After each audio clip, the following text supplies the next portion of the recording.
Mr. President, the floor is yours.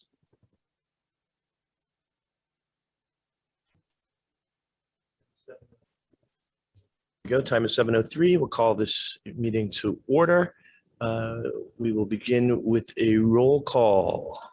Yes, sir. The mayor, we'll start with you first. Very good. Valerie Renthaler, Here. Adam McDowell, Here. Norma Greco, Here.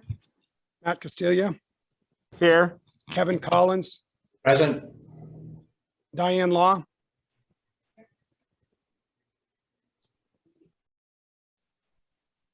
and of course, President Jay Dorn. I am in fact here. Having completed roll call, I would ask if we can rise for the Pledge of Allegiance. I pledge allegiance to the flag of the United States of America And to the republic for which it stands, one nation, under God, indivisible, with liberty and justice for all. Hoorah. Well, welcome to, we've had a lot of different meetings, but this is our regular meeting for September. The pledge always takes a special space, but certainly today being the 13th, right after the 20th anniversary of September 11th, I think it's something that continues to weigh heavily on many of our minds. And so the pledge has real meaning, is what I will say. Having said that, for today's meeting, as we always start, first things first is to hear from our residents. Before turning this into the space of public comment, I would just point out that following this, a regular meeting at 8 o'clock, we will continue the public hearing. So if in regard to the development at the old Westinghouse property, so if individuals had, want to comment now, they certainly can. But if it's something that you're scheduled in the public hearing for that's coming up, then recognize that you're scheduled in that time for that purpose. Having said that, I will. And if we need, if the meeting happens, this meeting happens then at 6 or 7:30 or 7:45, don't leave the Zoom room. We'll just mute everything. And then at 8, resume with a new recording and a new live on Yep, Facebook. and I'll give a second reminder as when we end to that point. But as the borough manager so eloquently pointed out, that if we do end early before 8 o'clock on our regular meeting, that this is the same site, location, link that will be held for the public hearing. So you don't have to leave or find a new link or anything to that effect. That if you stay, we will be popping back on at 8 o'clock to continue the public hearing. Having said all that, I will look to my super wonderfully competent borough manager as we work through. So if you'd public like to comment. speak on this evening, raise your hand. I see one person has raised their hand, and I will enable them to speak. Have 3 minutes, name, address, and the president will cut you off at 3 minutes, so don't be offended.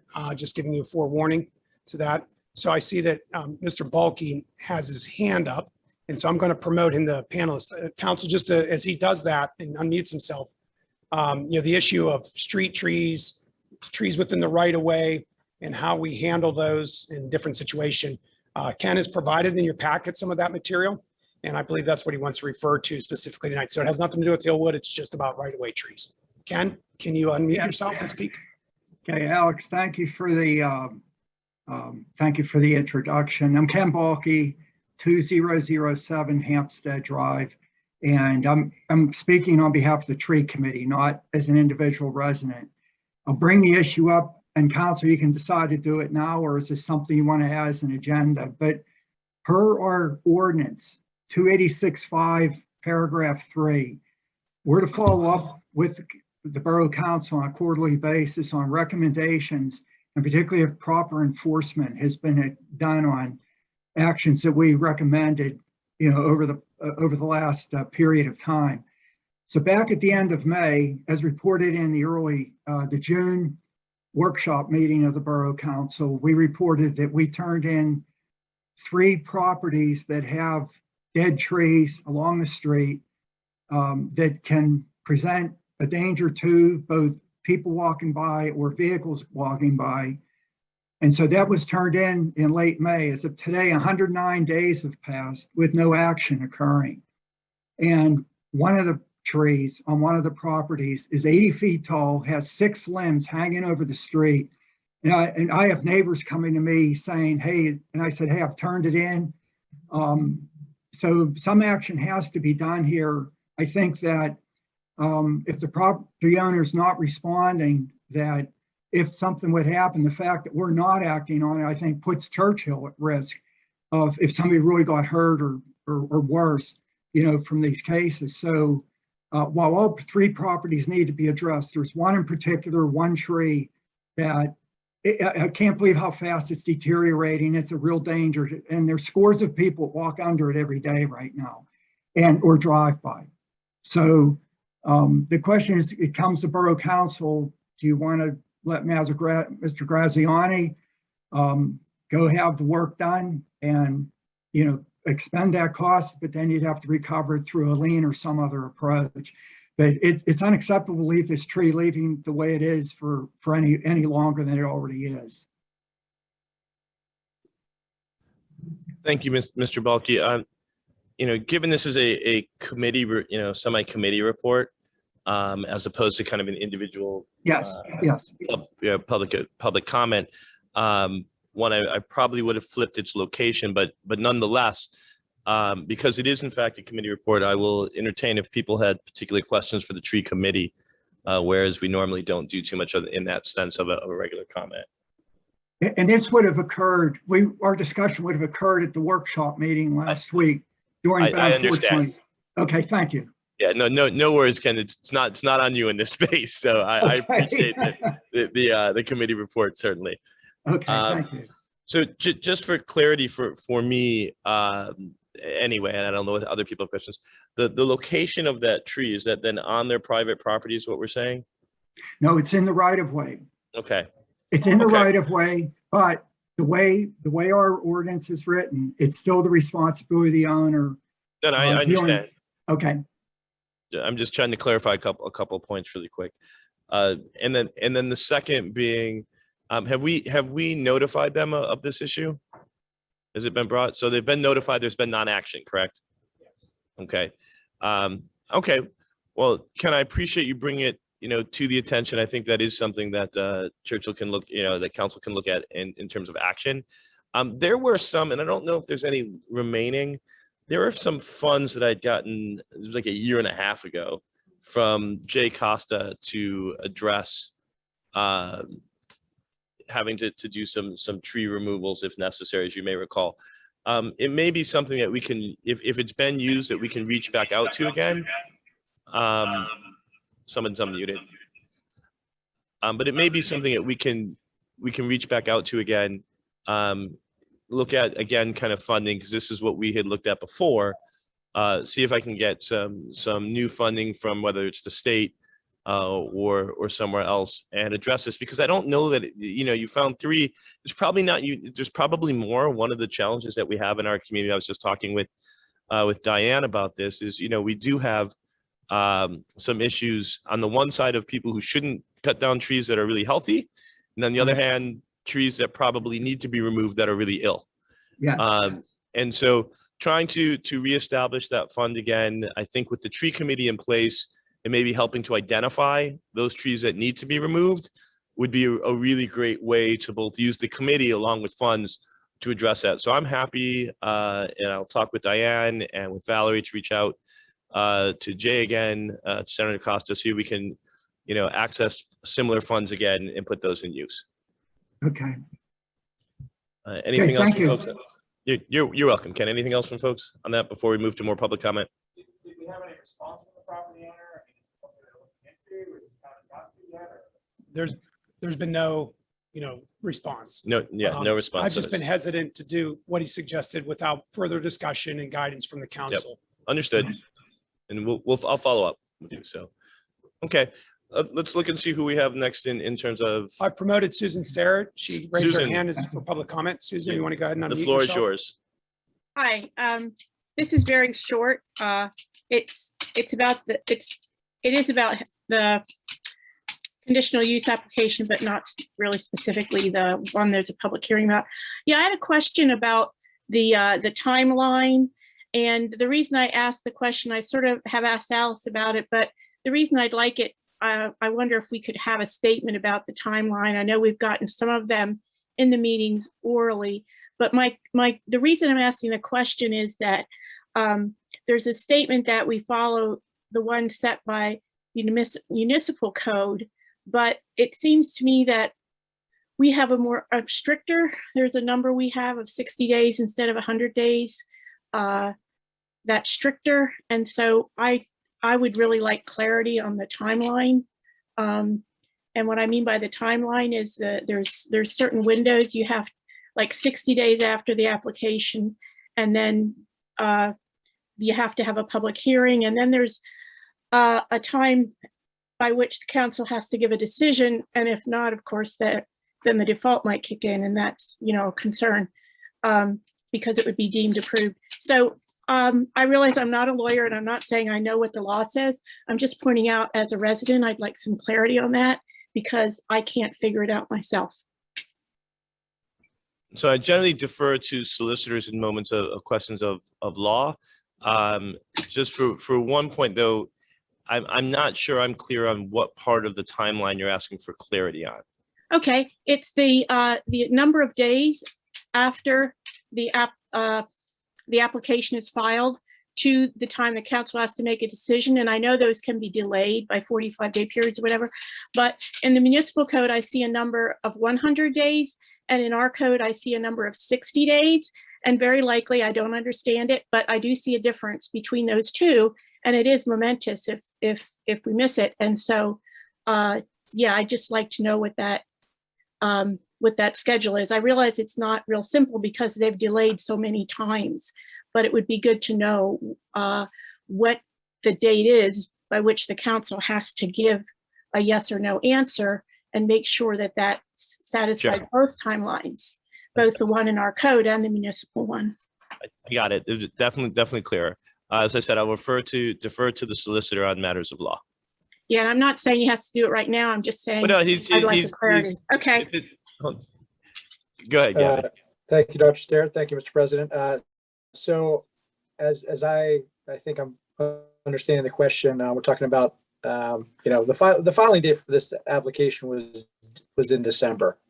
And, obviously the 60 days has long run. So I would just point out that the Municipalities Planning Code is the state statute that governs these timelines, and that we're required to follow those timelines in the state statute. So the statute provides that this hearing has to be commenced within 60 days. And obviously we did not do that. However, with written extensions, we're able to extend those timelines throughout, in addition to just commencing the hearing. The subsequent timelines related to the issuance of the decision are also governed by state law. So the council will be required to issue its decision within 45 days after the last hearing of this conditional use hearing.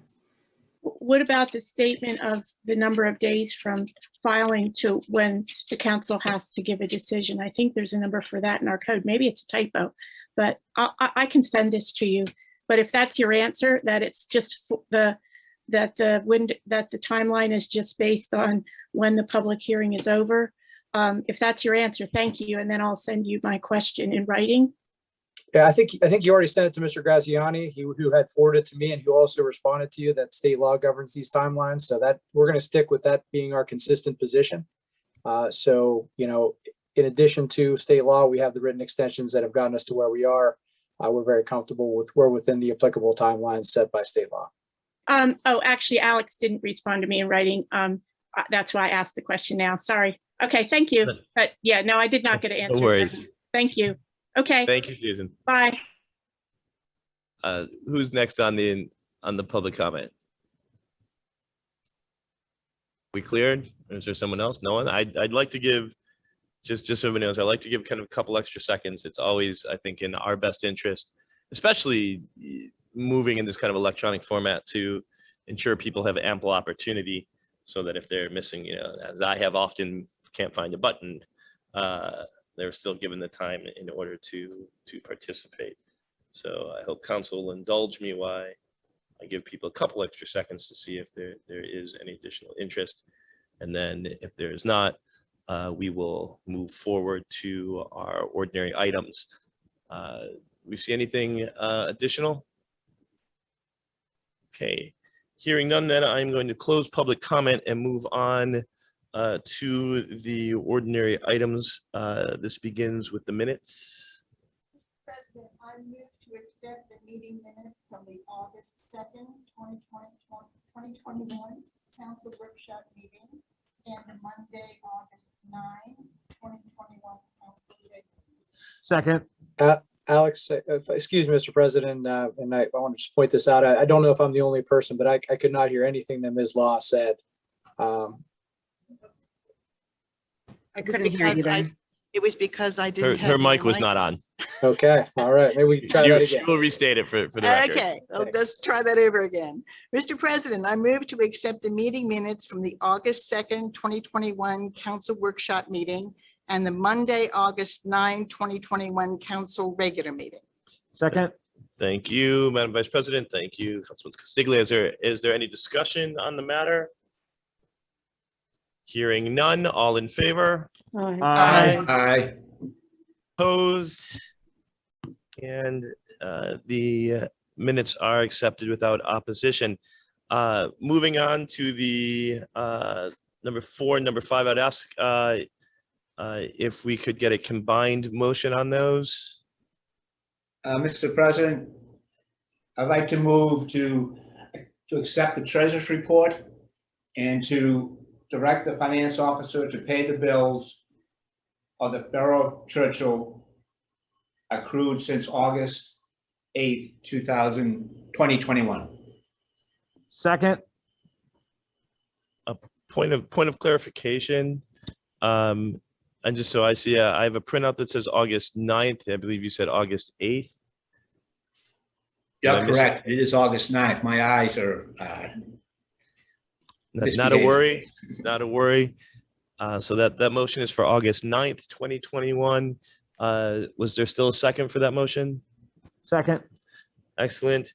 As a matter of discussion, even though now it's all kind of printed out for folks, I still go through and read it.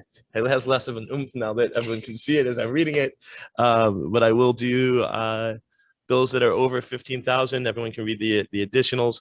But we always try to point out kind of major expenditures so that they are in front of people.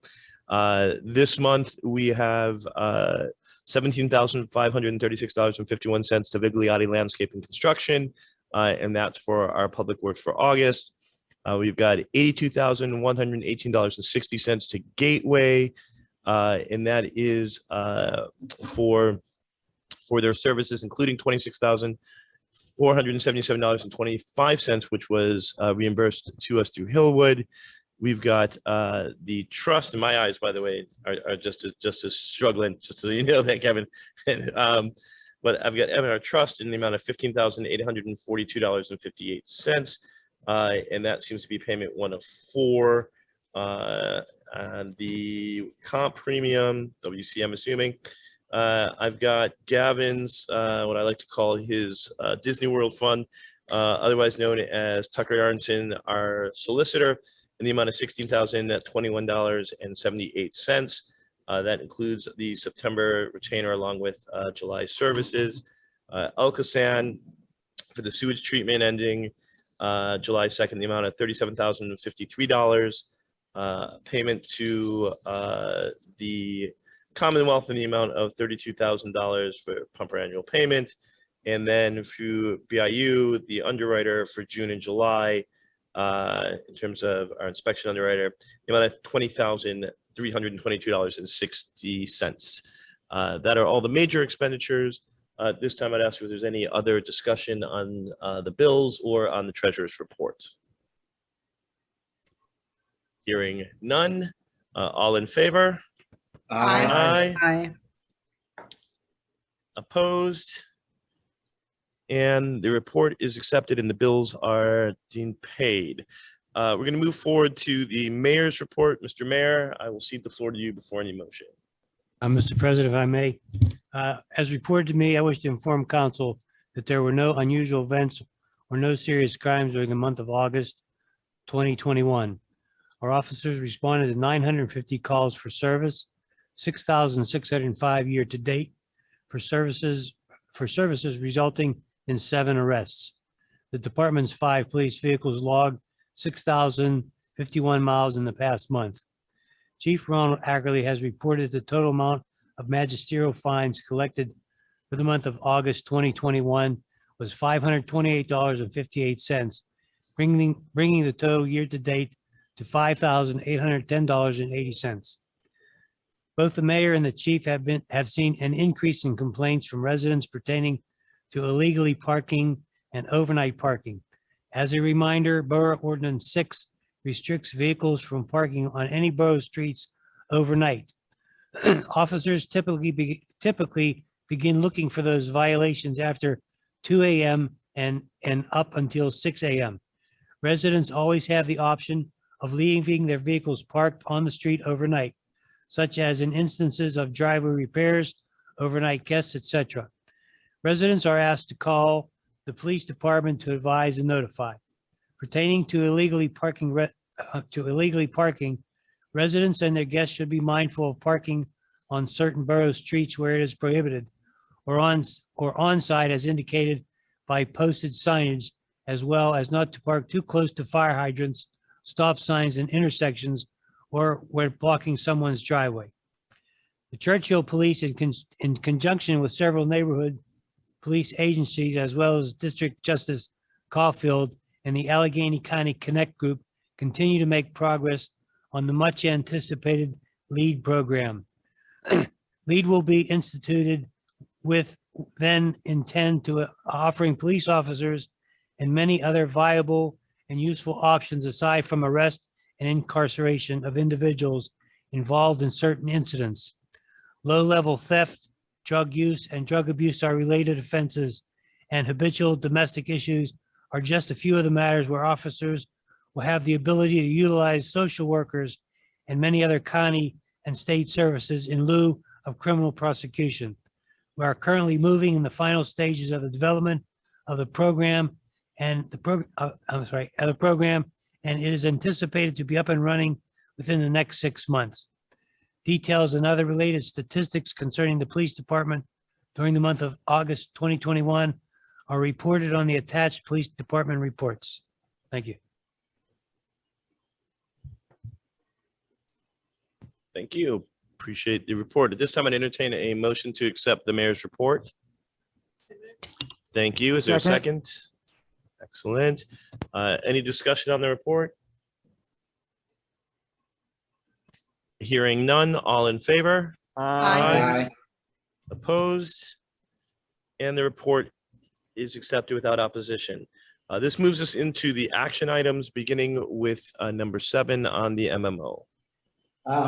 Mr. President, I move to approve Resolution 4524 of the Borough of Churchill approving establishing the minimum municipal obligation, MMO, at $129,383 for Churchill Borough Police pension funds and at $22,564 for the municipal employees non-uniform pension fund pursuant to Act 205 of 1984 as amended for the year 2022.